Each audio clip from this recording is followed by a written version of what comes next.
Intra party election और नया chairman Pakistan Tehreek Insaf. ये रवां साल अगस्त की ही बात है जब तहरीक इंसाफ की कवर कमेटी के इजलास में मुतफका करारदाद मंजूर की गई कि इमरान खान ताहियात पार्टी चेयरमैन होंगे। हालात की सितम ज़रीफी देखिए कि नवंबर के आखिर में चेयरमैन पाकिस्तान तहरीक इंसाफ इमरान खान को इलेक्शन कमीशन ने इनके खिलाफ मुबैना 190 मिलियन पाउंड करप्शन केसेस और इसी तरह मुबैना तौर पर तोशाखाना केसेस में नाअहली की वजह से इनको चेयरमैनशिप से नाअहल करार दे दिया, जिसकी वजह से पाकिस्तान तहरीक इंसाफ में क़यादत के बहरान ने शिद्दत पकड़ ली। क़यादत की खींचातानी ने पार्टी चेयरमैन को भी परेशान कर दिया। साबिक वज़ीर आज़म इमरान खान इसी वक्त रावलपिंडी के डयाला जेल में कैद हैं और दौरे इक़्तिदार में इनका साथ देने वाले बेशतर लोग 9 मई के वाक़यात के बाद या तो तहरीक इंसाफ छोड़कर दूसरी पार्टियों में शामिल हो चुके हैं या फिर कैदोबंद की सोबतों का सामना कर रहे हैं। बाज़ गुज़िश्ता कई माह से रूपोश हैं और जिन सियासत को ही खैरबाद कह चुके हैं। ऐसे में जब इलेक्शन कमीशन ने PTI को दोबारा इंट्रा पार्टी इलेक्शन करवाने का हुक्म दिया तो तहरीक इंसाफ की कानूनी टीम ने इमरान खान से मुशावरत के बाद न सिर्फ 2 दिसंबर को इन इंतखाबात के इनेकाद का ऐलान किया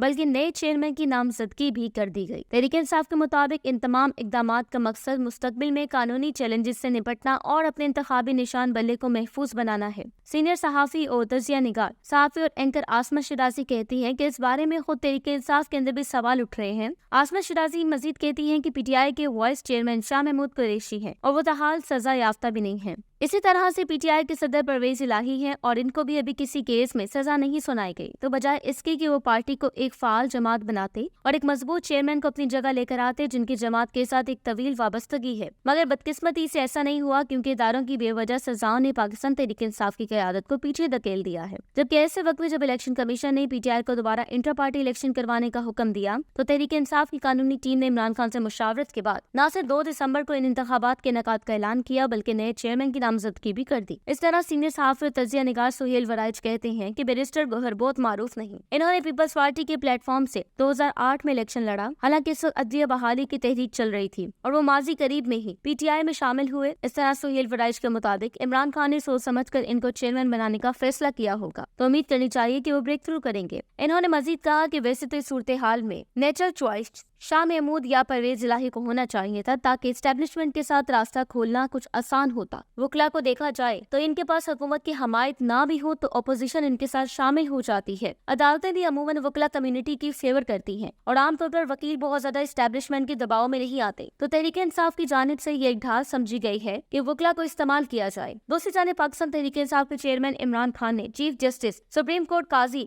फायज ईसा को खत लिखा है जिसमें इमरान खान ने चीफ जस्टिस से आइन के आर्टिकल 184(3) के तहत शहरियों के बुनियादी हकूक के तहफ़्फ़ुज़ का मुतालबा करते हुए कहा है कि पाकिस्तान तहरीक इंसाफ से वाबस्ता अफराद को सियासी इंतकाम और जबरी गुमशुदगियों का निशाना बनाया जा रहा है। खत में इमरान खान ने चीफ जस्टिस से सियासतदानों की जबरी गुमशुदगियों पर कमीशन कायम करने का मुतालबा करते हुए कहा कि अदालतों से जमानत होने के बावजूद सियासतदानों और बिलखसूस खवातीन का कारकुनान की गिरफ्तारियां रुकवाई जाएं। खत में इस्तदा की गई कि वफाकी और सूबाई हुकूमतों समेत इलेक्शन कमीशन को हुक्म दिया जाए कि PTI के उम्मीदवारों को इलेक्शन मुहिम की इजाजत दें। खत में इस्तदा भी की गई कि पेमरा को हुक्म दिया जाए कि वो दीगर सियासी जमातों की तरह पाकिस्तान तहरीक इंसाफ की इंतखाबी मुहिम की भी मीडिया कवरेज करने की इजाजत दी जाए। इस बात में कोई शक नहीं कि PDM समेत तमाम बाकी जमातों ने अवामी ख्वाहिशात का खून किया है। बढ़ती महंगाई, बिजली, गैस और बुनियादी इंफ्रास्ट्रक्चर की अदम दस्तियाबी ने पाकिस्तानी अवाम को आज युगांडा और अफ्रीकी ममालिक की सफ में ला खड़ा किया, जहाँ अवाम दुश्मन पॉलिसियाँ मेकर्स गरीब परवर और ईमानदार लीडर को जेल में बंद कर देते हैं और लाडलों को हुकूमत देते हैं, जिन्होंने पाकिस्तानी आइन और कानून को न सिर्फ रौंदा बल्कि मनमानी तशरीहात और ऑर्डर्स पास किए। एक सियासी जमात को तोड़ने के लिए ऐसी अवाम दुश्मन पॉलिसियां बनाई जिससे आज हर गरीब पाकिस्तानी मुतासिर हो रहा है। आज गरीब 2 वक्त की रोटी को तरस रहा है और करोड़ों पाकिस्तानी अवाम महंगी बिजली, नाजायज टैक्सेस से बड़ी मुश्किल से एक वक्त की खाने पर मजबूर है।